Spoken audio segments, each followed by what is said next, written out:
అండి, అందరికీ నమస్తే. నేను మీ రాజముంగర.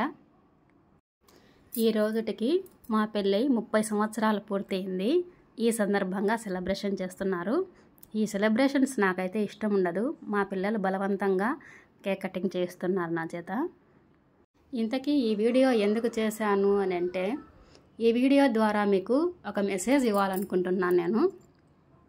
అది ఏమిటంటే, ప్రతి ఒక్కరూ బర్త్డే చేసుకోకపోయినా మ్యారేజ్ డే తప్పకుండా చేసుకుంటారు.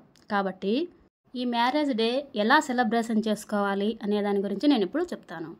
మన పెద్దవాళ్ళు మన పేరు బలాన్ని బట్టి వాళ్ళు ఆ రోజు ఆలోచించి బాగా మంచి ముహూర్త బలం ఏర్పాటు చేసి ఆ రోజు పెళ్లి చేస్తారు. ఇప్పుడు మనమేం చేస్తున్నాము అంటే, ఆ డేటు ఆ నెల గుర్తుపెట్టుకొని మళ్ళీ సంవత్సరం సెలబ్రేషన్ చేసుకుంటాము.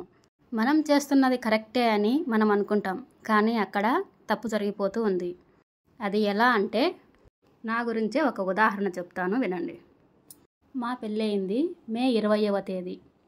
అప్పటి ముహూర్త బలం ఏంటంటే వైశాఖ మాసం శుద్ధ దశమి అన్నమాట. అయితే మనము పెళ్లి రోజు చేసుకుంటున్నాం, కానీ మన ముహూర్తం దాటిపోయిన తర్వాత సెలబ్రేషన్ చేసుకుంటున్నాం. ఇది తప్పే కదా. అయితే మనము ఈరోజు మే 20వ తేదీ మ్యారేజ్ డే చేసుకోవాలి అనుకుంటే ద్వాదశి తిథి వస్తోంది. అంటే దశమి వెళ్ళిపోయి 2 రోజులు గడుస్తుంది.